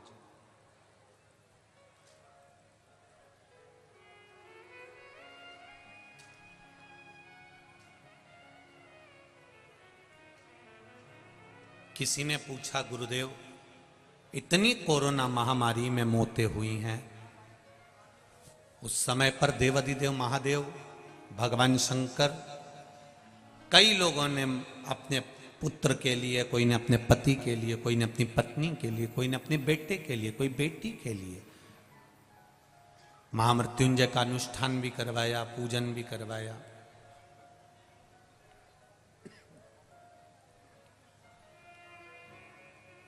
उसके बाद भी ये मृत्यु को क्यों ही है, कारण क्या है, हम उनसे कहना चाहेंगे। शादी में जाना रहता है तो पहले से तैयारी करना पड़ती है। बोलो री जीजियो, सही है कि गलत है? तुम्हारी बहन के घर शादी में जा रहे हो तो आपको कम से कम 2 घंटे 3 घंटे, आप मत करो 4 दिन पहले तैयारी, पर 2-4 घंटे पहले तो करोगी कि बैग में सामान रख दूं, साड़ी रख दूं, सामान रख दूं, उसको देने के लिए लिफाफा रख दूं, उसको देने के लिए कपड़ा रख दूं, उसकी साड़ी रख दूं, उसका सामान रख दूं। कथा में आने से पहले तुमने तैयारी करी है। 9 बजे कथा चालू होगी, 5-6 बजे से घर से निकली हो, इतनी जल्दी तो तुम जिंदगी में कहीं नहीं गई होगी।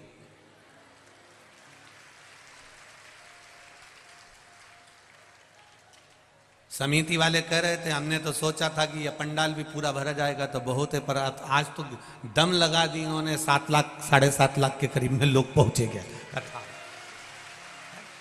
जरा विचार करिए, कड़कती धूप, दोपहर का समय,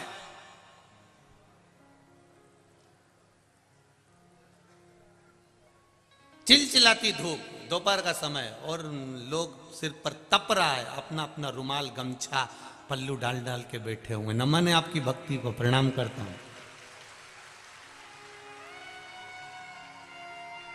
पर ऐसी समिति को भी नमन करता हूं जो लोग रोज इतनी धूप पड़ने के बाद भी टेंट नहीं लगा सके। आपकी समिति को भी नमन करता हूं।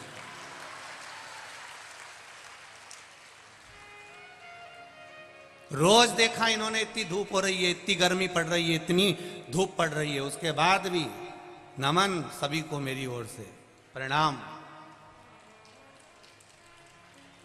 और जिनकी कथा है अगली 13 तारीख से, उनसे भी कहूंगा थोड़ी व्यवस्था इन साधारण से लोगों के लिए, जो केवल मेरे शंकर के लिए आते हैं, उनके लिए कर देना, बस बहुत है। आपसे सीहोर वाले महाराज ने कभी 25-50 लाख, 60 लाख, 70 लाख, 1 करोड़ 2 करोड़ नहीं मांगा। आपसे केवल इतनी व्यवस्था मांगता हूं कि इनकी खिचड़ी प्रसाद हो जाए और इनके छांव हो जाए, जिससे ये पड़े रहकर कथा का लाभ ले लें। कुछ नहीं चाहिए, आप अपना जीवन मस्त जियो। कई लोग कहते हैं सीहोर वाला महाराज बहुत कड़क कहता है, कहने में पीछे नहीं हटते, काय को हटे, उसमें क्या दिक्कत है?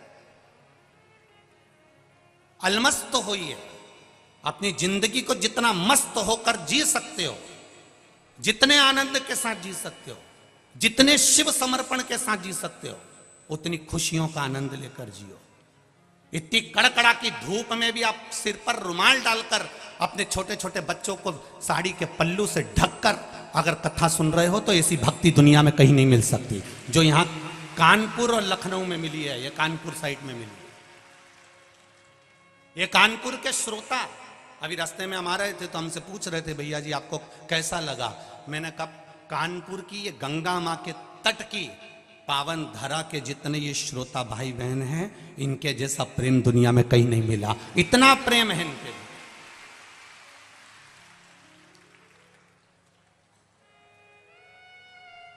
इसीलिए शायद उन्होंने गाया होगा छोरा गंगा किनारे वाला। ये आत्मीय प्रेम है तुम्हारा।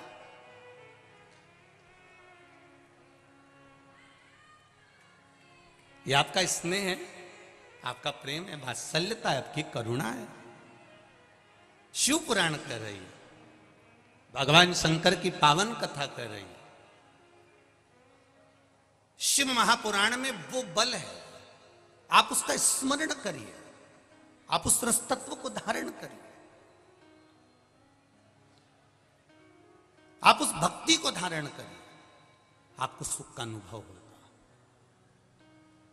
एक बात और अच्छे से याद रखिएगा, कहीं लग जाए आपकी जिंदगी में कि अब मेरा जीवन बहुत नरक सा निकल रहा है, बहुत कष्टमय निकल रहा है, ये बेलपत्री लेना, इस बेलपत्री के बीच वाले पत्ते पर पीला चंदन लगा लेना। कितना लगाना है? बीच वाला जो पत्ता है उस पर पीला चंदन। जब आपको लगे कि मेरा जीवन बहुत कष्टमय है, अब ये रोग, अब ये कष्ट दूर ही नहीं हो रहा, अब ये आए दिन तकलीफ पर तकलीफ बढ़ती जा रही है, आए दिन रोग बीमारी, पैसा घर में बच नहीं रहा, बहुत कष्टमय जीवन है, इसमें लगाओ पीला चंदन बेलपत्री की बीज पत्ती पर। महाराज, और बीज पत्ती पर जब चंदन लग जाए, लगने के बाद में ये दोनों पत्ती पर लाल चंदन लगा लीजिए। इन दोनों पत्ती के बीच में जो डंडी का भाग होता है, आपको कहा था, आपको स्मरण में होगा शायद, हमने जब बेलपत्री की महत्वता बताई थी तो उस बेलपत्री की महत्वता में कहा था ब्रह्मा विष्णु महेश ये तीन हैं, बोला था।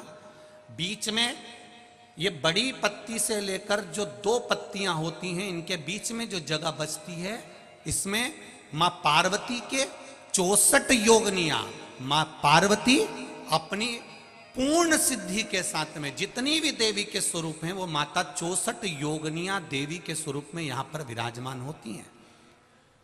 दो पत्ती के नीचे से जो डंडी होती है नीचे तक, ये पूरी डंडी में 33 कोटि देवी देवताओं विराजमान होते हैं इस पूरी डंडी के अंदर।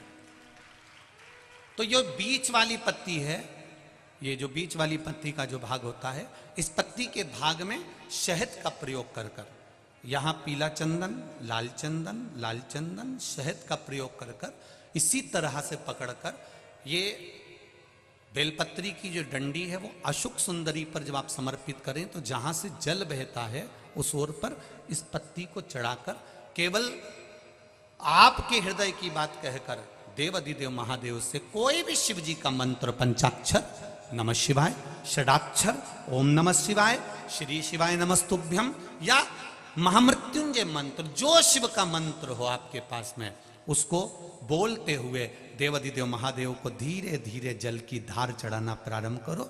जल की धार जब पूर्ण होने लगे, उसमें थोड़ा जल बचे, तब अशोक सुंदरी पर जो तुमने बेलपत्र चढ़ाई है वहां उस जलधार को चढ़ा। ये प्रयोग आपको केवल सोमवार की अष्टमी पढ़ने पर ही करना है। कौन से दिन करेंगे? जम के बोलिए जरा। सोमवार की अष्टमी पढ़ने पर यह प्रयोग करें और जल चढ़ाकर बाबा से विनती कर कर उसी बेलपत्र को वापस उठाकर कहीं जलाशय में या किसी पेड़ के नीचे विसर्जन कर दें और एक लोटा जल वहां भी चढ़ा दें। बस निवेदन कर कर आ जाइए, मेरा बाबा 3 माह के अंदर हाथ जरूर पकड़ेगा और आपको दलदल से बाहर निकाल देगा। एक यही प्रयोग का एक फल आया, देखिए आप।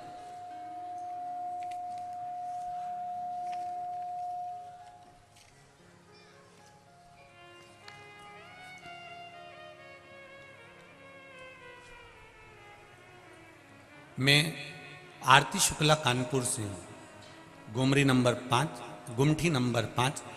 भोले बाबा की भक्ति का मैं क्या बखान करूं गुरुदेव, कहीं बैठी होंगी तो स्मरण कर रही होंगी।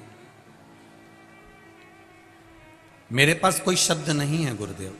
2021 में मेरा लड़का दोस्तों की संगत में आ गया और 302 में अंदर चले गया, जेल गया। 11 महीने वो अंदर रहा जेल। गुरुदेव, मैं क्या बखान करूं, उसके लिए हमने पूर्ण प्रयास करा पर वो उसकी रिहाई नहीं हुई। तभी पता चला कि एक कागज अगर मिल जाए, जो कागज अदालत में मांगा गया है और 15 दिन दिए गए, अगर वो कागज मिल जाता है तो मेरा बच्चा छूट सकता है। अब उस कागज को पाने के लिए हमने पूरी मशक्कत कर दी, पर वो कागज नहीं मिला गुरुदेव। हम सब लोग उम्मीद छोड़ दिए, लेकिन तभी आपका बताया गया एक बेलपत्र, पीला चंदन, लाल चंदन, शहद का प्रयोग हमने करना प्रारंभ कर दिया। केवल एक बार उस बेलपत्री की सोमवार अष्टमी का भाव था और समर्पित किया। बाबा की कृपा से 20 मिनट बाबा का जाप किया। गुरुदेव, मेरी बेटी का फोन आ गया कि भाई रिहा हो गया। ये शिव है, ये शिव है, ये शंकर है। बैठिए, कहीं खड़े हो तो बैठ जाइए। ये ओघड़दानी है। इसका प्रयोग कि ये बेलपत्र वही है जिसको आप हमेशा चढ़ाते आए हैं, जल भी वही है जिसको आप हमेशा चढ़ाते हैं, चावल भी वही है जिसको आप हमेशा चढ़ाते आए, गुलाब की पंखड़ी भी वही है जिसको आप चढ़ाते आए, जल वही है, गुलाब वही है, पत्ती वही है, बेलपत्र वही है, मंदिर वही है। केवल इसको चढ़ाने के लिए तुम अब सोचते हैं लोग, हम तो कब से जल चढ़ा रहे हैं, हम तो कब से बेलपत्र चढ़ा रहे हैं, हम तो कब से फूल चढ़ा रहे हैं, हम तो कब से चावल चढ़ा रहे हैं। तुम चढ़ा रहे हो, पर अभी तक जो चढ़ा रहे थे, जैसे सास चढ़ा के आती थी ना, वैसे नियम से चढ़ा रहे थे। हमारी तो सास भी आंवले की पूजन करती थी तो हम भी कर रहे हैं। जैसे घर में तुम्हारे भगवान की पूजन सास भी करती थी तो हम भी कर रहे हैं। वो भी 2 अगरबत्ती लगाते थे, हम भी लगा रहे हैं। दुकान जाते हो, सफाई करते हो, 2 अगरबत्ती लगा देते हो। जैसे पहले से चला आ रहा है वही की वही तुम अभी तक कर रहे हो। क्यों? क्योंकि हमारी सास करती थी, हमारे ससुर करते थे, हमारे पिताजी करते थे, हमारी माँ करती थी। जो पहले से करती आई उसका स्मरण तुमको रखा। तुम विश्वास रखकर नहीं कर रहे हो, तुम ये कर रहे हो कि हमारे यहां से तो पहले से चले आ रहे हैं, हम तो पहले से करते आ रहे हैं, हम तो पहले से मंदिर जा रहे हैं। ये तुम एक नियम बनाकर कर रहे थे कि हमारे पूर्वज करते आए हैं तो हमको करना है। पर अब तुम जो जल चढ़ा रहे हो, अब तुम जो बेलपत्री चढ़ा रहे हो, अब तुम जो चावल चढ़ा रहे हो, अब तुम जो धतूरा चढ़ा रहे हो, अब तुम जो पुष्प चढ़ा रहे हो, उसको चढ़ाने में तुम्हारा पूर्व का समय भूल गए। अब तुम्हारा विश्वास अंदर से जाग गया कि मैं ये चढ़ाऊंगी तो मेरा महादेव मेरे लिए तत्पर खड़ा। अब गया समय, अब तुम्हारा विश्वास जागृत हो गया। अब विश्वास की जागृतता है, अब विश्वास की प्रबलता आ गई, अब विश्वास जागृत हो गया, भरोसा दृढ़ हो गया। और जब भरोसा दृढ़ हुआ, विश्वास जागृत हुआ, तब परमात्मा को मिलने में देरी नहीं। और अच्छे से समझो इस बात को, हमने शिव पर विश्वास नहीं करा तब तक ये मन भटकता रहा। किसी ने बताया वहां चले जाओ, वहां से ये काम हो जाएगा, वहां चले जाओ, वहां से ये काम हो जाएगा, वहां चले जाओ, वहां से ये काम हो जाएगा, वहां चले जाओ, वहां से ये काम हो जाएगा। अपन भटकते रहे। कोई कहता काल सर्प दोष है, कोई कहता वास्तु दोष है, कोई कहता पितृ दोष है, कोई कहता ये दोष है, कोई कहता वह दोष है। हमने जिंदगी भर सारे दोष निकाले, पर हम ये नहीं निकाले कि हमारे कर्म में क्या दोष है। हमने वास्तु दोष की पूजन कराई, पितृ दोष की पूजन कराई, काल सर्प दोष की पूजन कराई, पर अपना दोष भी तो मिटाओ कि हम पूर्व में जो कर कर आए हैं वो कटेगा कैसे। मकान का सीढ़ियां यहां से बनाओ, बाथरूम तोड़ो यहां से बनाओ, रसोई घर उधर बनाओ। हमने पूरा तोड़ दिया, उसके बाद भी सुख नहीं आया। हमने 4 बार जाकर पितरों की पूजन करा दी तो भी सुख नहीं आया। हमने काल सर्प दोष की पूजन करा दी तो भी सुख नहीं आया। फिर वो सुख क्यों नहीं मिल रहा? उसका एक कारण है, ये सब दोष तो बाद में है। पहले हमने पूर्व में जो कर्म करा था, किसी का दिल दुखाया होगा, किसी को कष्ट दिया होगा, वो दोष जो हमारे कर्म में लिखा हुआ है वो कोई पूजन से नहीं कटेगा। बस केवल कटेगा तो आपके भजन से कटेगा। आप करो भगवान की भक्ति। आप जितना भगवान का भजन करोगे, आप जितना कीर्तन करोगे, आपको स्वयं को करना पड़ेगा। मैं खाऊंगा मेरा पेट भराएगा, ये खाएंगे इनका पेट भराएगा, आप खाओगे आपका पेट भराएगा। भगवान की पूजन में तुम्हारा टच चल सकता है। पति पूजन करेगा, पत्नी टच करके बैठी रहेगी, ये तुम्हारी भगवान के पूजन में चल सकता है, पर कर्म काटने में टच नहीं चलता।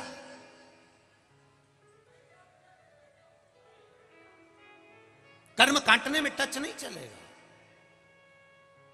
कर्म काटने में हमें स्वयं को काटना पड़ेगा।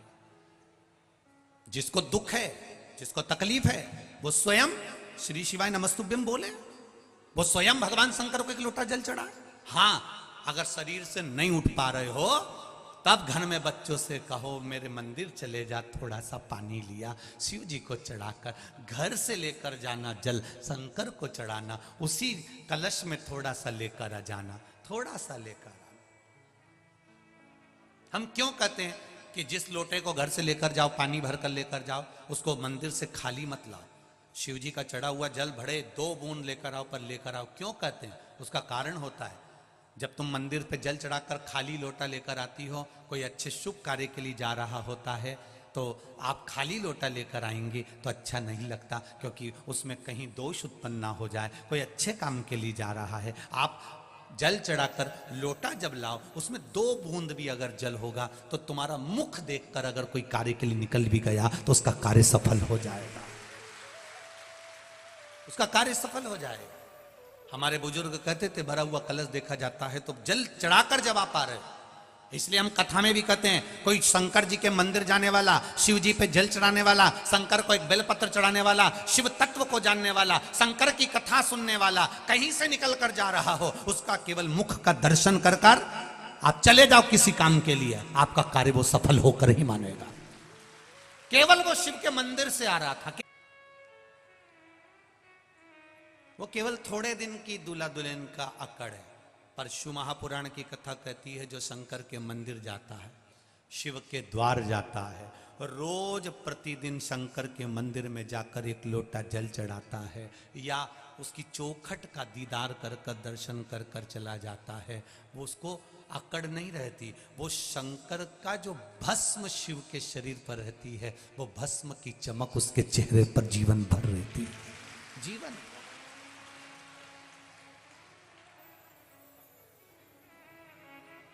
मैंने तेरे ही भरोसे, ओ बाबा तेरे ही भरोसे, हवा बिच उड़ती जावांगी, बाबा डोर हथो छड़ी नामे कट्टी जावांगी, भोले शंभो में तेरी पतंग, हवा बिच उड़ती जावांगी, बाबा डोर हथो छड़ी ना में कट्टी जावांगी। भगवान शिव की कथा कर, आपका विश्वास जागृत हुआ है। अब आप पुरातन समय के अनुसार, मेरी सास जल चढ़ाती थी वो नहीं, अब आप जल चढ़ा रहे हैं तो उसमें आपका विश्वास है कि मैं शंकर को जल चढ़ाऊंगी, बाबा मेरी सुनेगा। मेरा पिता, मेरा बाबा अभी बैठा है।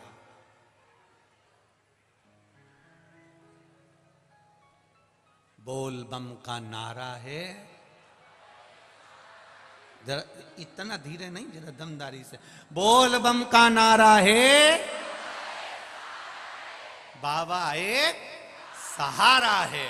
वो बाबा हमारा सहारा बना हुआ है। कोई भी हाथ छोड़ दे, कोई भी हमारा साथ छोड़ दे, पर एक मेरा देवाधिदेव महादेव तुम्हारे पल पल, घड़ी घड़ी, क्षण क्षण में तुम्हारे साथ हर पल रहे। और फिर कह रहा हूं, इस व्यासपीठ से दिल से कहकर जा रहा हूं, आपने दिल से सुना है। दिल का तू किनारा है, मेरी नैया का तू किनारा। आपका विश्वास जागृत करिए, आपका भरोसा जागृत करिए, आपकी दृढ़ता जागृत करिए। जब जागृत हो जाएगी तब सुख अपने आप आ जाएगा। मंदिर जाते हो आप लोग? सब जाते हो? विश्वास रखकर जाना, भरोसा रखकर जाना। जब घर से जल लेकर जाओ ना, जब घर से जल लेकर जाओ, तब मटके में से जब पानी भरो, लोटे में से पानी भरो, नल में से जब पानी भरो, तुम जब घर से जल लेकर जाओ, लोटे में से पानी भरो, नल में से जब पानी भरो, तुम जब घर से जल लेकर जाओ, तो तुम्हारे भीतर एक विश्वास होना चाहिए, मैं अपने बाबा से मिलने जा रही हूँ, अपने घर का दुख दर्द तकलीफ, मेरे मन की बात मैं बाबा से कहने जा रही हूँ। अगर तू नहीं सुनेगा तो सुनेगा कौन? कौन सुने?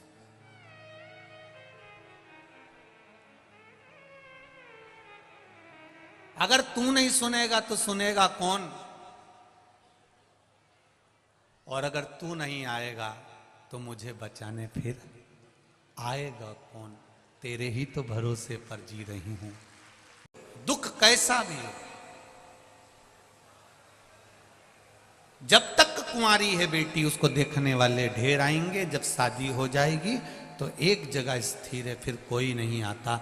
उसी तरह शंकर भगवान का सेवा करने वाला, पूजन करने वाला, भजन करने वाला, शिव मंदिर जाने वाला, शंकर को एक लोटा जल चढ़ाने वाला फिर कभी नहीं भटकता, एक जगह स्थिर हो जाता है, फिर उसका भटकना बंद, भटकन बंद हो जाती है, उसकी भक्ति का बल बढ़ जाता है। शिव महापुराण की कथा कह रही है, भगवान शंकर का चरित्र कहता है। आज बहुला गाय अपने बेटे मनोरथ को दूध पिला रही है, मनोरथ को दूध दे।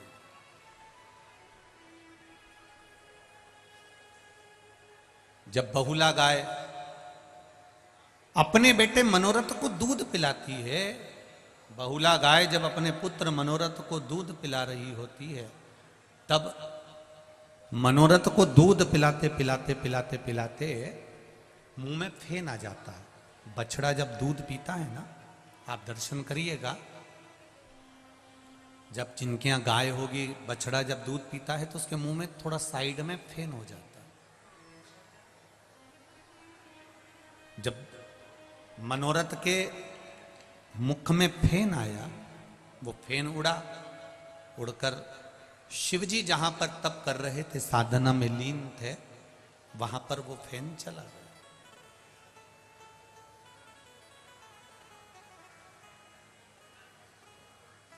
शिवजी को चढ़ने वाली सारी वस्तुएं झूठी हैं। मेरे भोलेनाथ जी कहते हैं, तुमने दूध चढ़ाया वो भी गाय के बछड़े का झूठा है, फूल चढ़ाया वो भौरे का झूठा है, मीठे का भोग लगाया वो चींटी चीटा मक्खी का झूठा है।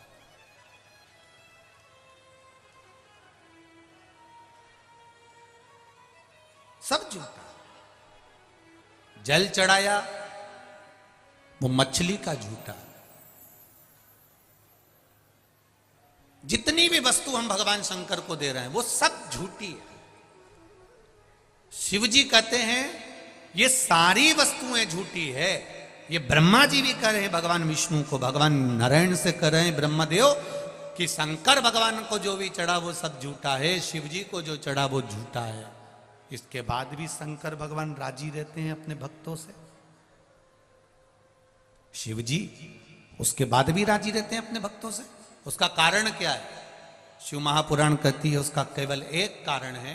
शंकर भगवान ने ब्रह्मा जी से कहा, ब्रह्मदेव तुम कहते हो कि मुझे चढ़ी हुई सारी वस्तु झूठी है, पर एक बात शंकर भगवान ने ब्रह्मा जी से कह दिया, जल झूठा है, दूध झूठा है, फूल झूठा है, मिष्ठान झूठा है, मैं मानता हूं सब झूठा है, पर जो मुझे चढ़ाने आया है उसका दिल सच्चा है। जो मुझे समर्पित करने आया है उसका आत्मा, उसका मन, उसका चित्त सच्चा, उसका हृदय सच्चा। अब आप लोग अगर आए हो,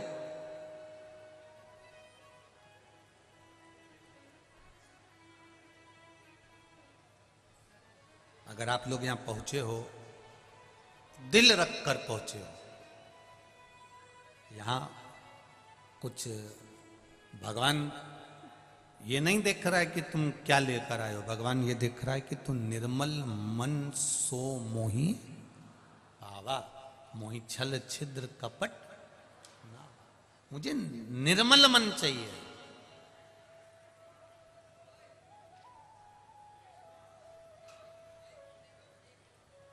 मुझे निर्मल चित्त चाहिए। और वो निर्मलता कहां से आएगी? वो कहीं दूसरी जगह से प्रकट होने वाली नहीं है, वो कहीं दूसरी जगह से प्राप्त नहीं होगी। वो निर्मलता आपका जो कोमल भाव है, मन है, हृदय है, चित्त है, भगवान की अविरल भक्ति है, बस उसी से प्राप्त हो।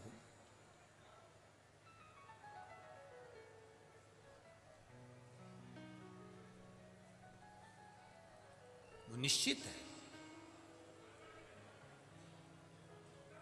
आप लोगों से एक बात कही थी, आप लोगों के स्मरण में होगी, जितने लोग आस्था चैनल पर सुन रहे हैं, जितने फेसबुक यूट्यूब पर सुन रहे हैं, जितने लोग इस लाखों की संख्या में,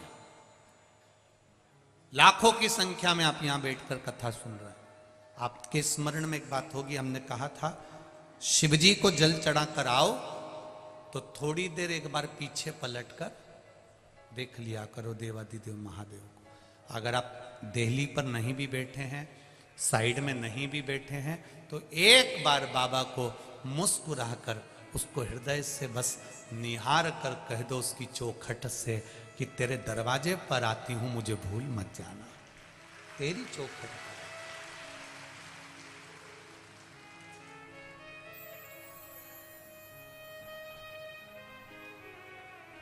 मुझे भूलना नहीं।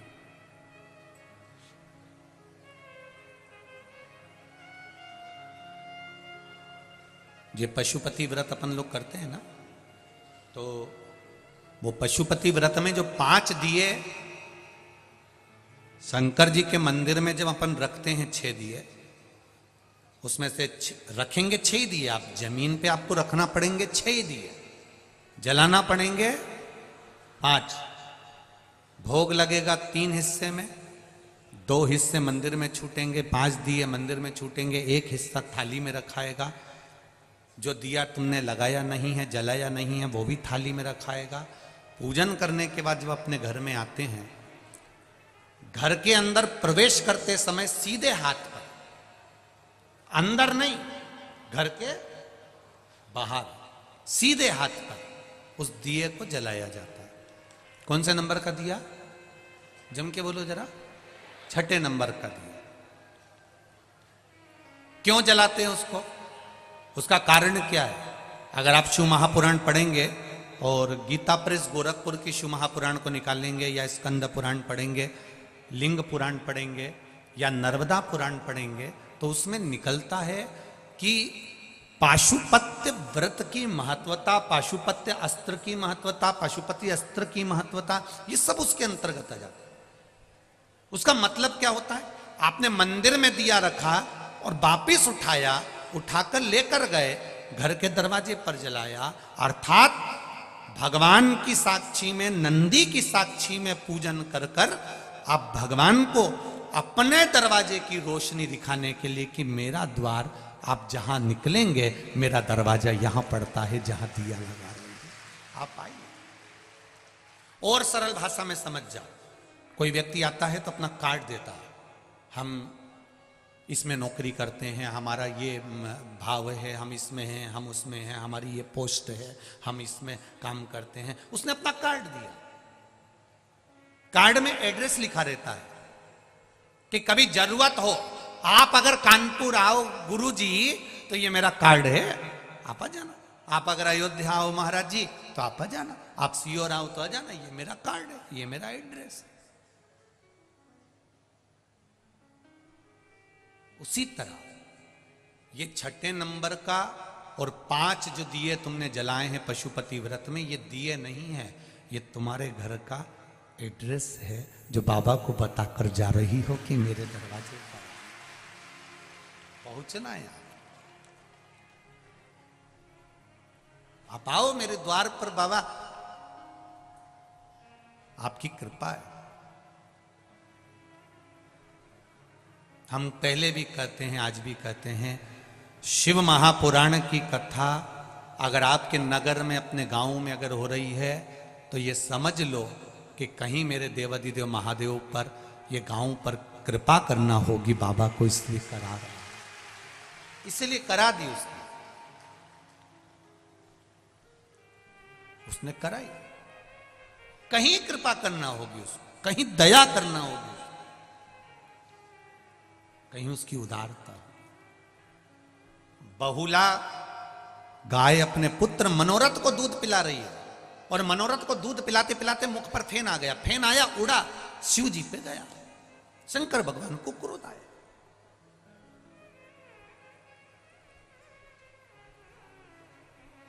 शिव जी को क्रोध आया तो शंकर भगवान ने मनोरथ को मारने के लिए त्रिशूल उठाया।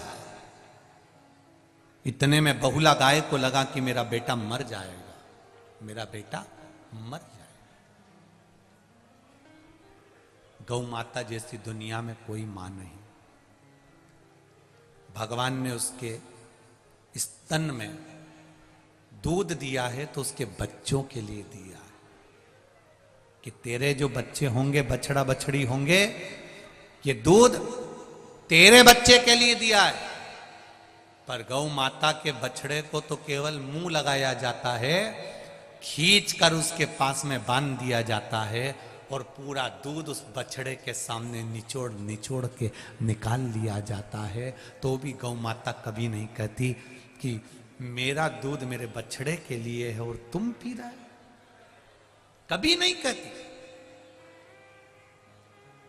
फिर गाय क्या करती है, जब ग्वाला पूरा दूध दोह लेता है तो गाय उसमें से थोड़ा सा दूध अपने बछड़े के लिए अपने थन में बचा लेती है। अपने बछड़े के लिए गाय दूध अपने थन में बचा लेती है। ग्वाला इतना चतुर होता है, बछड़े को वापिस छोड़ देता है।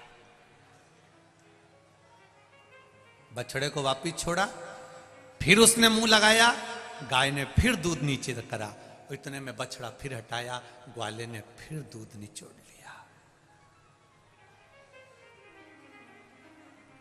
फिर निचोड़। कितना देती है गौ माता, कितना।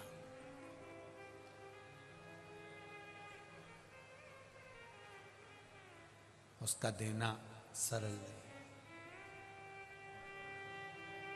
कितना देती।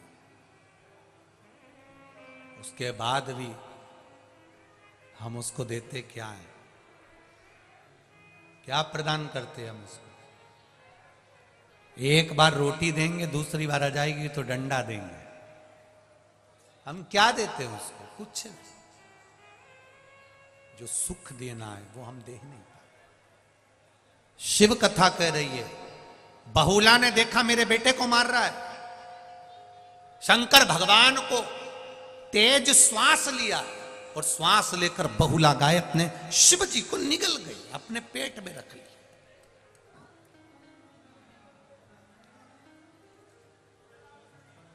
दो माता ने शंकर भगवान को निगला था और वो भी अपनी औलाद के लिए, अपनी संतान के लिए निगला। बहुला गाय शिवजी को निगली तो अपनी औलाद के लिए, अपनी संतान के लिए, और पार्वती मैया भी भगवान शंकर को निगल गई थी केवल अपनी संतान के लिए, केवल अपनी संतान के लिए। जगत में ऐसी कोई मां नहीं है जो बेटे को बद्दुआ देती हो, और देती भी होगी ना, कोसती भी होगी। जब जब बहुओं से झगड़ा होता है ना तो सास कह देती आड़ा टेढ़ा, बोल देती अपशब्द। तो बहुओं को बुरा नहीं मानना चाहिए कि सास ने पति से कह दिया, पत्नी ने, देखो तुम्हारी मम्मी ने तुमको अपशब्द कहा, तुम्हारी मम्मी ने तुमको आड़ा टेढ़ा कहा, तुम्हारी मम्मी तो तुमको कोस रही है, तुम्हारी मम्मी तुम्हें कोस रही है। बेटे को बुरा नहीं मानना चाहिए, ना बहू को, क्योंकि मां अगर बेटे को कोसती भी है ना, अपशब्द भी कहती है ना, तो हो सकता है उसको कोई बड़ी बीमारी आने वाली होती है, वो कट जाती है केवल मां के कहने से।